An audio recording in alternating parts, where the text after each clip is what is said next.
Welcome to Mindset Medicine with Dr. Tanya Berfield, where science meets soul, burnout meets boundaries, and high achieving women finally stop performing and start healing. I am a resilience and transformation expert, nervous system strategist, and recovering overfunctioner just like you. This podcast is your sanctuary for breaking cycles, rewriting stories, and reclaiming your energy, your peace, and your power. Each week, we blend neuroscience, somatic practices, and spiritual truth to help you unlearn the noise and remember who you really are. You're not broken. You're breaking free. And this is your medicine. Hello. Hi, everyone. Thank you so much for joining us tonight. It's been a little bit since we've done this. I haven't had a guest for probably, I think, maybe 2 months. So I'm excited to start bringing guests back in. And so today we have with us Joelle. She is a divinity life coach. And so I think this will be a very, very interesting conversation. I'm really excited about it. So we're just going to dig right in. Joelle, welcome. Thank you so much for joining me. Thank you for having me. Yeah, you're very welcome. Let's talk about who you are, what you do, what's your journey been, what led you to the work that you're doing, and then what is it exactly that you're doing? Oh, before Sure. I even let you get to that, I'm going to say, because you can, if you're watching the video, you can see in her background that it is very bright and sunny there. So I'm a little bit jealous because it's very cold in Pennsylvania.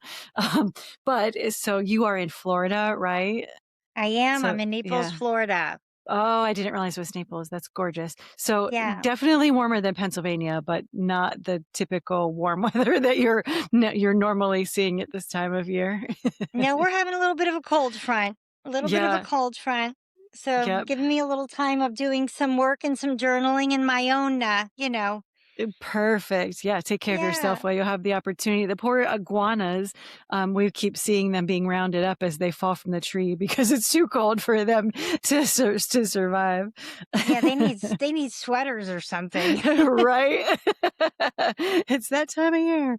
Awesome. All right. So why don't we get back to just who you are, what led you on this path, and then just tell us a little bit about what's going on. Sure.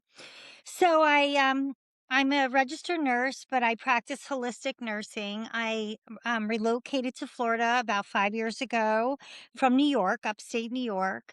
I have three great children. I just had my first grandchild. Oh, So nice. yeah, it's a little hard being away from him, but Hmm.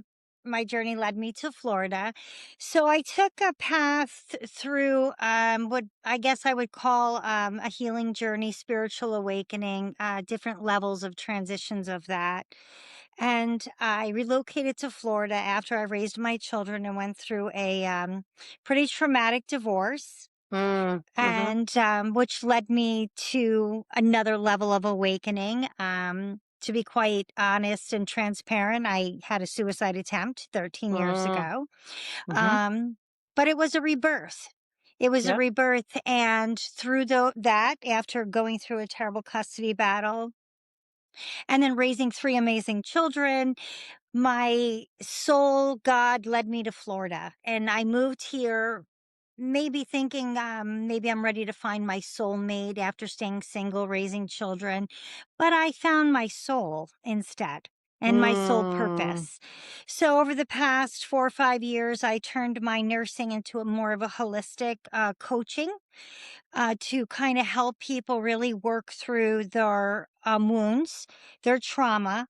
I really focus on a lot of shadow work and inner child, but really I kind of go in it through a relationship aspect because a lot of people don't understand the journey of why they attract relationships or keep recycling or trauma bonding.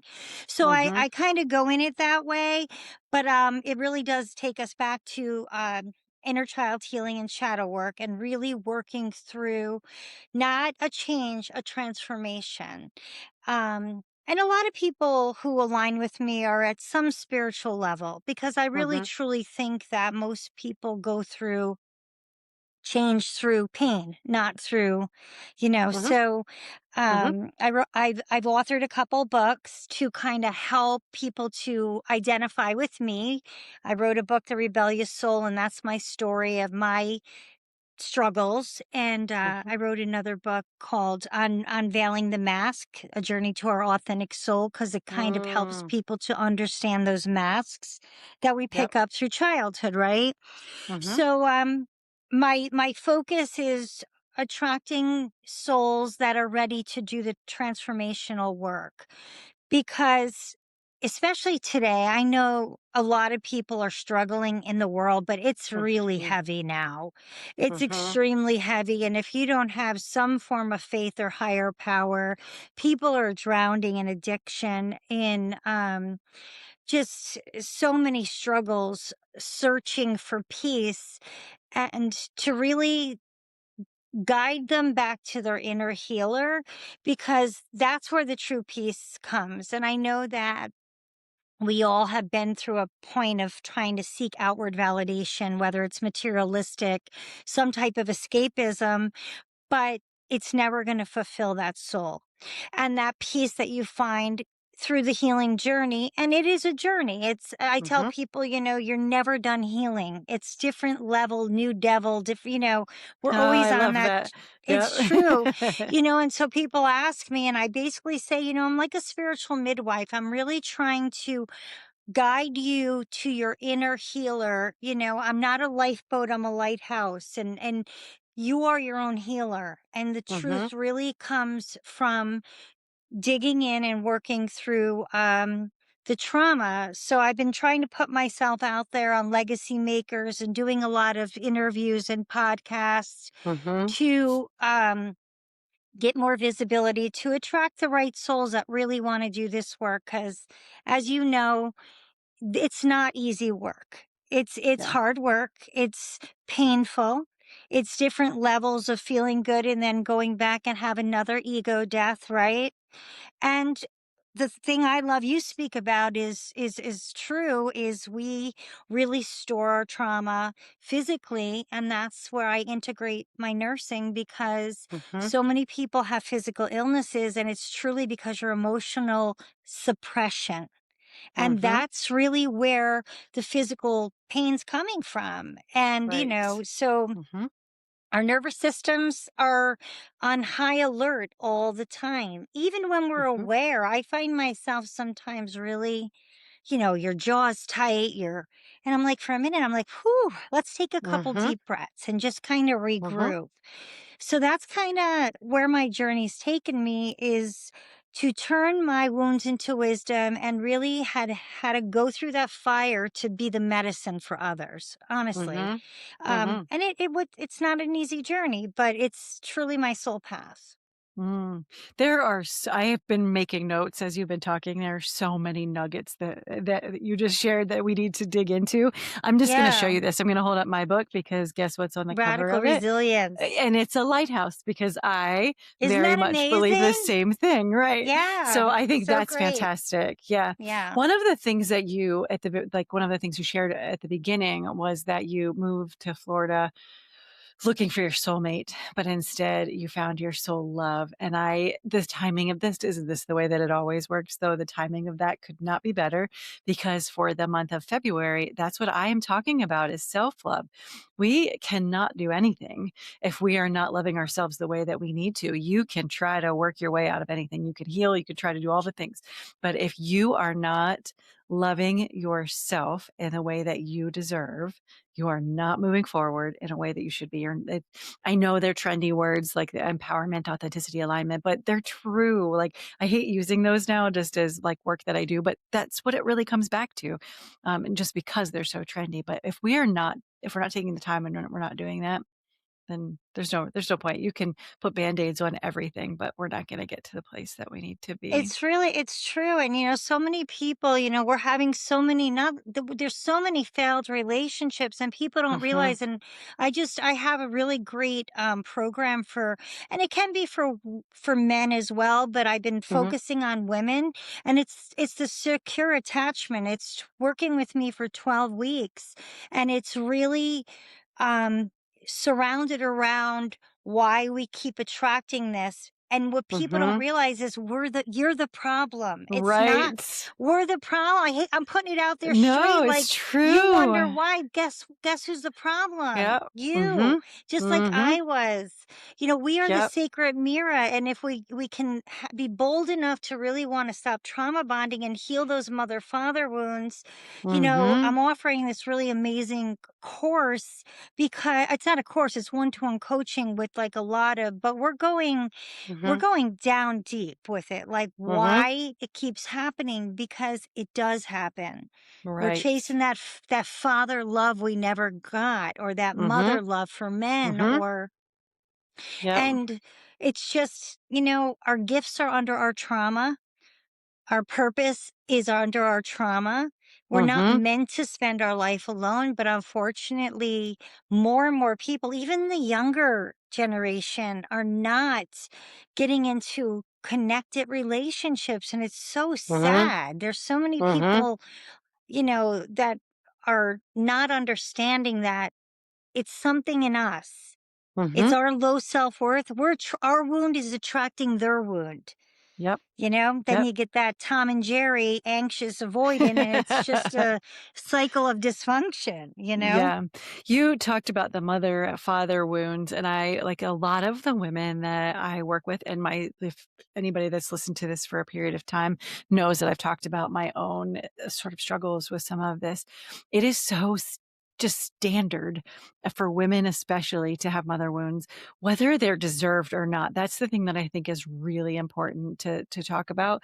When I think about my own childhood, we all have traumas. And there's nobody that has been through life and doesn't have traumas and Correct. have some need for resiliency. And mine are there, right? There's just like everybody's. Some of them are more significant than others, but not anything that's not insurmountable. But what I remember, and this is remember my parents were incredibly young. They were 16 and 17 when they had me. And so they were babies. They grew up raising me, and they did a damn good job considering that I could not have done what they did at 16 and 17. I'm sure of it. Not nearly as well as they did. But what I recognized later in life is that I blamed my mom for everything, deserved or not. My dad had his own history, and so I refused to blame him for anything because I felt like that was I'm gonna say this, and if he listens, he's gonna be mad, but I felt like that was too fragile, and so if I put anything else on him, that would be terrible. But my mom is strong and she can handle it, and so I blamed her for everything, and it's only been within the last couple of years that I recognized that I allowed myself to reflect deep enough to understand that she deserves my forgiveness and actually didn't ever deserve what I was directing at her to begin with. And so I found a lot of women, if we can just do, and even sometimes it's just prayer around this, and religion or not, like I'm not super religious, but I have my belief systems. But Right. if we can do some prayer and some journaling and some work around that mother wound and just releasing that, and not only releasing her, but those before her, because I am also like I'm in helping care for her mother right now, who is really struggling with her health and her mind, and she says things that she shouldn't be saying and doesn't mean, but that's where we're at. And so, yesterday she made me cry. She was so mean to me and I was overwhelmed with life. And so I had my own moment, but I'm not angry with her about that. That's just the state that she's in right now. And knowing that, so again, what my mom has been dealt, and then what her mom has been dealt, and what her mom has been dealt, we're pulling all of that. That is It's all within generational. us, It's generational 100%. trauma, Yeah. and a lot of it you bring through, that you're not even aware of. Hmm. Like, I'm a Yeah. generational curse breaker, I know that. Hmm. Like, Yep. so and I know, I mean, I definitely, like, spirit, soul, however, but it's very intuitive of that I was the one that was going to feel it and not Hmm. suppress it, and let that come out, because I'm the first generation now who's doing that. I come Yep. from an Italian background, and Oh. women are like, they'll feed you after, like, but they're not very warm and fuzzy. Mhm.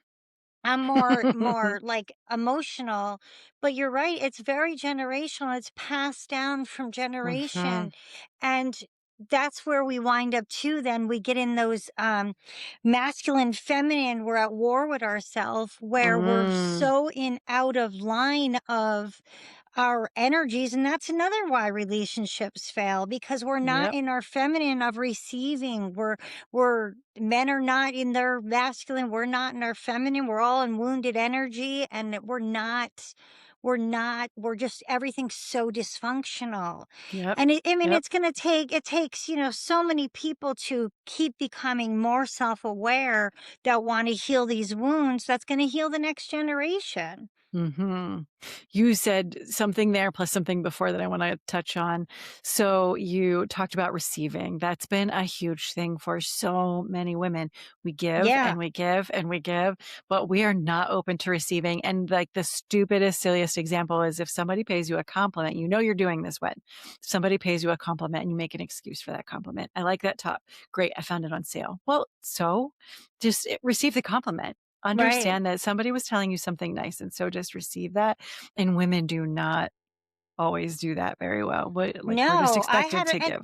and you take that into your life. So the thing is that Mhm. how can your business grow? How can you attract a partner? Because that's the same thing. Our self worth and our self love are Yes. all on the same vibration of receiving. So if we almost block ourselves, I Mhm. work on this constantly. It's like Yep. even it's just constantly knowing that you are worthy.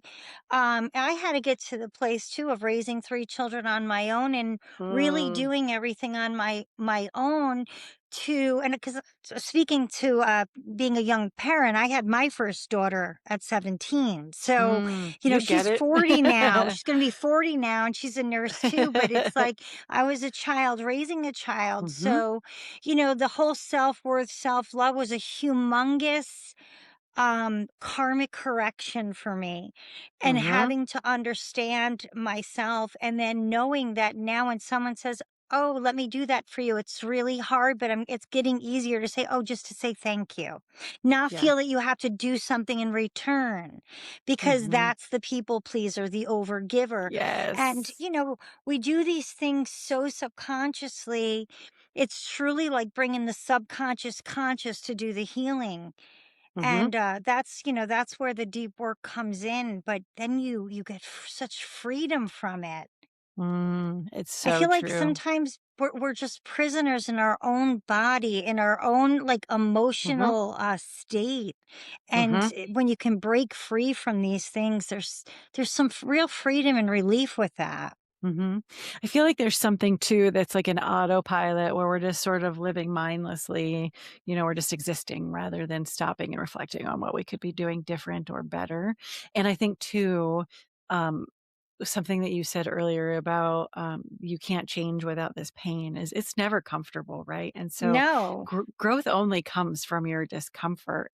And so when you start leaning into and being okay with being uncomfortable, what happens then on the other side of that is amazing. And it hurts in the moment, but you have to work through that in order to get to that other side so that you're not living in that autopilot. And it's such a journey, like even like someone for myself who coaches people through this. I'm good at it because I'm doing it with you. Like my Mhm. journey's not over. I struggle through Yeah. things too. I'm still working through things. I'm still like, God, what now? Like what now are we going to Yes. work on? Like Yep. what is these bubbling feelings, but they are coming up for a reason. And I Mhm. tell people when you're getting triggered, it's not the other person that's triggering you. It's Right. bothering you because it's something in you that's giving you the opportunity to heal. And if you can become conscious enough to say, let me sit with this for a minute and think, why is Mm. this really bothering me? And that happens a lot in relationships. Like you think you're Mhm. mad at your husband, but you're really a 5-year-old that was hurt from your parent or someone Mhm. else. And it's just subconsciously playing out. Mhm. Um, so self-awareness is really a beautiful gift to give yourself. Mhm. Really, it Yep. truly is. So many people go Mhm. around self-loathing and have no self-love and feel Mhm. that, I don't know if you feel this way, but in self-care is very important. But I think Sure. especially as women, we always felt like doing things for ourselves was selfish. Mhm. And I Mhm. realize now, guess Yeah. what? I come first Yep. in a way that I'm gonna be so much better and have so much to pour out if I am Mhm. not pouring from an empty cup and I feel like Mhm. I've had my time Yep. that I need. Whether it's to go Right. to a Pilates class or just go walk the beach or just Mhm. not or say no at a moment where someone's trying to vent to you and you're like, I just can't right now. Can't do Like it. I Yep, need can't do to it. separate. I can't. Mhm. Um and I found that it's hard to do sometimes saying no, but Yep. it's also there's a freedom with it. Oh, for sure. And it's a muscle that you build, right? It's not something that Right. just comes naturally. So the longtime listeners will recognize this quote because it's self-care is the thing that's I tout. It's, again, one of those trendy words, but it's not this isn't light and fluffy. It's not shopping, it's not going for a pedicure. If those are the things you love, then do those things. But self-care, there's a quote by a blogger by the name of Katie Reed who I talk about this quote constantly because it's so real. When you're trying to define self-care, you can't really do it without using those words. And so when I'm teaching this to college students, especially, and asking them what does it mean, they can't really say anything besides caring for yourself. And so this quote in particular, I love. And so what Katie said, and it was during COVID, was self-care is giving the world the best of you, not the rest of you. And so that Correct. really resonates with me. And I think it's a way, especially when you're talking to women, to get them to recognize the importance and to be willing to take the time to do this for themselves because it's not always just for yourself. Sometimes taking care of yourself means that you're taking better care of your family. You're And not burning the to candles. be your authentic self, I say Mhm. to people, it's not only just about being honest. There's being honest, then there's finding your truth. And they're two Right. different things.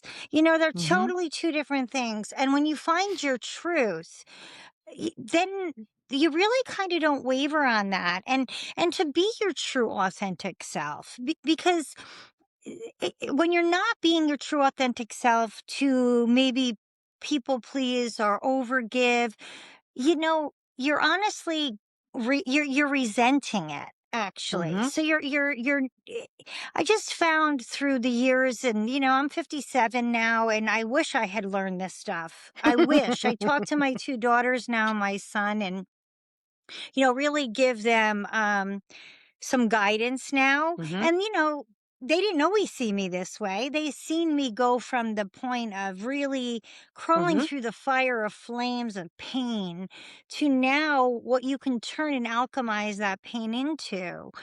And that being strong is important, but it's okay to know when to not be strong. Because Mhm. sometimes always being strong is not what you need to do. Sometimes being able to just sit in your crap and feel it is the strongest thing you can do. And sometimes to fall apart, people would always say to me, well, you're so strong. No, I don't want to hear that. Now Mhm. that offends me because no, I'm not always, now it offends me because it's like, I no, love it. it doesn't mean Yep. that I'm strong. You don't know Mhm. what's going on inside me or what I had to Mhm. go through. I wasn't always strong. I'm very Right. sensitive on the inside. I'm very much of an empath. Mhm. I always had before like an outer, harder shell and much Yep. softer inside. Yep. And now I'm just no, I'm really quite a soft person who had to go through a lot. Mhm. You know what I Mhm. mean? I had to So wear a saying, "Oh, mask well, so that you're people strong." No, yeah. that's like, no, I didn't choose to have to be strong.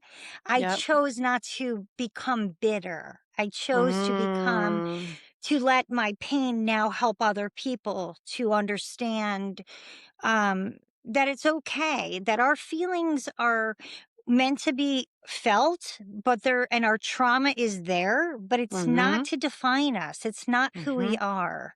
It's Yeah. truly not. It's suppressing who we are. Mhm. Yeah, for sure. I love that so much, and I think that comes back to something else you said about never being done with healing. I always talk about, like, we're like an onion. If you heal something, that just means you're gonna uncover the next thing, and then the next thing, and then the next thing. You're probably never gonna get to all of it. That's we're people. There's always new and different, and we're always coming back to that inner child wound, and I think that also leads me to when I turned 50, and I'm, like, just a couple of years past that now. Something shifted in me in a way that Yeah, I cannot explain, and I really struggled for a long time about, like, that sense of not wanting to be alone, that sense of just needing people to like me, and I needing to prove myself, and, just not being comfortable almost, and having a little bit of imposter syndrome, or maybe a lot of bit of imposter syndrome. But 50 changed me, and I like, nope, I'm not doing that for you anymore. So it's back to sort of setting boundaries and being comfortable with myself. I love myself now, and I am comfortable in nothing more than my own company. So if you don't like me, whether you are my friend or you're my family or my coworker, if you don't like me, that's not about me. That's about you. Exactly what you were saying earlier. right. And because I'm not trying to hurt you, I'm trying to work with you. And if you don't want to do that, then that's okay. We don't have to do that. And so Yeah, there there is something have beautiful about turning into yeah. your it's not that you don't care, but you don't care. No, yeah, exactly. I love you so much, and if you wanna be in my life, great, but what I'm not going to accept is less than what I deserve, and so you get Yeah. to do you the way you wanna do it, and I'll accept it or I won't. That's okay. Same for you. You get to do the same thing, and so that was a really interesting journey for me, and I not everybody appreciated it and still doesn't appreciate it. Some relationships I lost, at least some I lost for a while, and some have come back as they figured out how we're gonna navigate this, and some have improved exponentially. So instead of feeling like I'm being taken advantage of on a regular basis, instead of being bossed around on a regular basis, 'cause I'm just trying to please everybody else and make sure they're taken care of, from all generations, like, we're just not doing that anymore. It's fine. We don't have to do that. Yeah. I think it changed too, and I think I do think people, I've had friendships fall away because I'm not the same Mhm. person. Yeah, it's okay. The person I real, people that thought they knew me, well, you really didn't, because I Mhm. didn't know me. So how could you know me? Right, or You I was knew the hiding that. mask. You knew the Mhm. masks I was wearing because I'm really not. People always think, "Oh my God, you're so social and this and that." I'm actually not. I'm really a social introvert. I can be Me very too. social, but I'm an but too much energy that I'm like, Yep. okay. And I've Yes. learned that. And, I don't know, like I've learned a lot about like just for me an interest was learning about my birth chart, astrology. I learned all that Mm. stuff about myself and I realized how much it helped me because I know now I'm in the middle of my Saturn return, right? Where I'm supposed Mhm, to be in my late 50s. So that I realized in life, love was supposed to come in an authentic way later in life. Even though mhm. I've been successful through my life, true success, I was a slow burn. I'm not the quick. I was meant to be a Yep. slow, stable burn, but legacy, impact, Mhm, which comes obviously, obviously we learn in life with wisdom later in life. mhm, Um, so when I look back and people think I'm not the same, mhm, I'm becoming who I was always meant to be under the trauma, under the mm, masks, things that yeah, I've carried from, generations or that maybe silenced me before. Now it's like, no, I'm speaking truth. I'm speaking my truth and I'm following the journey. And it's not mhm. easy because sometimes living that oblivious life was easier, Yep, but there was that piece yeah. missing. And It's now that that yeah, yeah, that piece is there, even though there's still yep. struggles, the part of the wholeness is still Mhm, there. Each time you do a little more, another puzzle piece mhm, gets created. mhm, Um, so, if anybody can learn from that, because emotional struggles are really painful. mhm. I agree with that. You said a term earlier that I think a lot of people that listen to this podcast would understand, but some might not. And if you get it, then you would get where you were going with it and understand it. But the word shadow work. Why don't you talk to Yes. us about what is that and why it's so important? So shadow work, and I think people are starting to understand it Mhm. more. Right. Um, a lot of people don't understand what shadow work is, and what shadow work is really getting to understand and know the parts of yourself, know thyself, of those parts that we hide or that we think Mhm. are bad or that we're ashamed of or that Mhm. but the truth is that is a part of who we are. We are polarity. We are dark and light. But as you work through those pieces of yourself, whether it's not having, you having low self-esteem but acting like you don't, because Mhm. that's usually how Yep. it comes off. Those are Mhm. usually your people that really have low self-esteem or have, an issue with self-love or even addictions or whatever it is. When you bring those shadows to light, that's how you heal. And it's not a matter of saying that you're throwing that piece of yourself away. I teach people to embody it because we come in and out of our light and shadows throughout our lives. You know what I Mhm. mean? As Mhm. but as we become self-aware, then we know our shadow side. Like say for me, just as an example, I know sometimes I one of my shadows is frustration. So when I'm feeling that, I'm like, okay, well that's that shadow peeking up again of I'm getting Mhm. frustrated, and then I understand that piece of me. Well, you're frustrated because you're learning to embody and receive, but your shadow is used to hustling. And Mhm. so the integration part is still working. It's still a work in process. So when you get to know those parts of yourself, um, and start to love that part of yourself too. That's when you can truly become and gain that wholeness, because it's not just, oh, we're Mhm. all love and light and spirituality.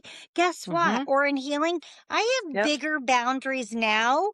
I'm more firm with my boundaries the more healed I am. Yep. And I'm very nice, don't get me wrong, but I'm Mhm. probably was nicer then because I was more of a people pleaser, where now I'm like, nope, no, Mhm. because that's not what is healthy. Right. Um, so that's when I help people with shadow work, it's really looking at the parts of themselves that they subconsciously may not be aware of, but it's Mhm. running your life. It's Yes. literally driving Yep. your car. Mhm. It could be expectations that were set for you that you don't even recognize were set. It could be the mask, it could be the trauma, it could be all sorts of things that a little bit of reflection and release can go a long, long way. I love that. And then Yeah, that's what brings because us back to that level of alignment, which brings us to the place of happiness and joy.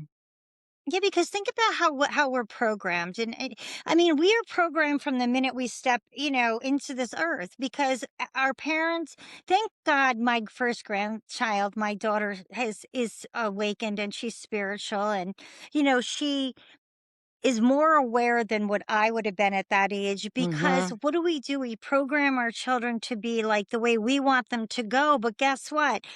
We may push them into a sport, but they wanna play piano. Like, Right. so if we become more aware and start to follow, our soul leads the way if Mhm. we let it, and the Yep. soul is under the shadows. So Mhm. that's why this inner child work is so important in the shadow work, to really come back to your true authentic soul. That's our Mhm. purpose here. I believe on in life is to come back to your true authentic self. Mhm. And it takes a Yeah. lifetime, maybe several. Yeah. And that is not a joke. It is not a joke. No, Yes, it's I it's really completely not, agree with that. it's really not. It's like, how far are you willing to Mhm. go? And, you know, I say to people, I know it's painful, but it takes just as much pain to hold on as it does to do the work. But at the end of the day, the Mhm. reward of going through it Yes. it's going to be there. But if you don't go Mhm. through it, and that's would be great, like even with college students, if they can learn this Mhm. stuff so much earlier in life, Mhm. it would save them a I boatload agree of with that. pain, you know what I mean? So we can get in Yeah. with younger people and just I love when I can deprogram talk to them them. about that. Yes, yes. Talk about like an awareness. So, I shared I work at a college, and I have a dog that goes with me most days, and she's a facility dog. She's my dog. She's there for to support me, if we're being completely honest, but it's to support students. I'm saying in quotes. But Right. when there are days that we go into the dining unit just to like grab lunch and say hello to everybody. Most days she's perfectly friendly and happy to be there, and other days she cannot get out of there fast enough. She knows what's happening in that room at that moment. So we can clock it. It's midterms, it's finals. There are high stress cycles, and that we're just not going there because it's too much energy for her, and she will just shake and be upset. And so talk about an awareness of energy. So if we could get the students to do the same thing and to breathe through some of that, like it just would be so much better for them. Because so many young kids, I mean, I had a Mhm. client who was young, that's been in and out of like facilities, and so Mhm. many kids are like contemplating suicide and Sure. on Yep. antidepressants. And I mean, me being a nurse, I always say, I'd like to see people get off antidepressants because it's suppressing you. Mhm. It's not letting you really feel what you need to feel, so you're not it's not fixing the problem. Mhm. Yeah, we have to get And to the that's bottom of why it. I always say in my whole thing about my business is you got to heal the root so the tree can be Mhm. stable, and you Oh, I have to love heal that. the root. Mhm. Yeah. Yeah. And that's at the core, is doing the root work. Yeah, And the it root starts is at the the shadow bottom. work. Yeah, Yeah. it sure is. I love that. All right, so tell us again how we can find you and what sort of work we could be doing with you if we wanted to. So my website is divinitylifecoach.com. I also have, Instagram under Divinity Life Coaching RN. I have post stuff on Facebook, TikTok. I do work with men and women. Right now, I'm targeting women and I'm going in the relationship route, but I'm really working with your inner child and your trauma, so that you can wind up having successful relationships. But I'm kind of going in the back door towards, you're recycling the same type of relationships. I've published a few good books. If anybody's into my biography, my memoir type of book is really good though. It's a motivational book, but the I did a little book for children spirituality. It's Mm, Nana Jojo, that's me, and Levi, a walk through the light, because it's teaching little children just about meditation and mhm. breath work and vibration. Just, it was something I was holding him and like channeled it, I feel like. And so I wanted to do something because he's my first grandson. I So I have love a couple that. books published on Amazon. They're just really out there to help with awareness. Little books help people read about their masks. It's easy Uh-huh. reading. I'm getting ready to publish one that's about the attached to love. And it's really truly going to Mm, take you through the stages of attachment. mm. I Yeah. love it. And then I was on Legacy Makers. I don't know if you Mm, ever heard of that. mm. It's No. a documentary series, and they film my story. If you want to watch it, you can go right on my Instagram or my website, and the whole episode's there. And it was really telling my story about then how my business grew into Mm, Divinity Life mhm. Coaching. So yeah, if Oh, that's anybody's, super interesting. yeah, it was nice because actually next week I'm going to Miami. They're doing like a red carpet event. Which was a great about it is that they took normal people who have a Mhm, legacy, and they also took different stars like that, because we all have trauma mhm, regardless of where we came from. mhm. So there's been a few different stars on it, like the Rocky Four guy, Drago, Oh, professional nice. football player, Tim Story, another guy, I can't think of his name, but he's a big life coach. So it's going to be nice because everybody has a story. Mhm, Everybody has their own story. Everybody has their own pains. But if we can work through them, and if people can realize that you're not your pain, you are not your mhm, trauma, and we all have gifts, and we all are here truly for a soul purpose. And the mhm, real satisfaction comes in finding that. mm. Perfect. Awesome. Yeah. I will include all of those links in the show notes. So, Joelle, thank you so much. Your story is so beautiful. And also, Thank you. I'm so thankful that you're still with us. So, you're able to do this amazing work. So, thank you so much. I really appreciate all of your time. Thank you so much. Thank you for having me. If you are listening and something in this conversation hit you right in the chest, especially the part about repeating relationship cycles, carrying old wounds, realizing you've been living on autopilot, here are your next steps. First, go connect with Joelle. Her website is divinitylifecoach.com. She is on Instagram at divinitylifecoachingrn. She's doing powerful one-on-one work, especially for women who are ready to stop recycling the same relationship patterns and finally get to the root of what is driving them. And then, if you want a guided path to do this work from the inside out, before you try to fix your relationship, your leadership, your life, whatever it is, my book bundle, Radical Resilience for Mindset Medicine for High Achieving Women to Heal Burnout, Rewire Anxiety, and Reclaim Your Calm. This is for you. It's the blueprint for calming your body, clearing the noise, and rebuilding your self trust. So stop performing your way through life and start living it. If you are part of an organization, a leadership team, college, or conference that is ready for this conversation, a room full of women who are carrying entirely too much, I also do keynotes and workshops on burnout, emotional labor, nervous system resilience, and sustainable leadership. That does not cost you your peace. You can find all of those things on my website, www.drtanyab.com. So all of those links and mine, Joelle's and mine, are in the show notes. I am here if you need me. Until next time, I love you.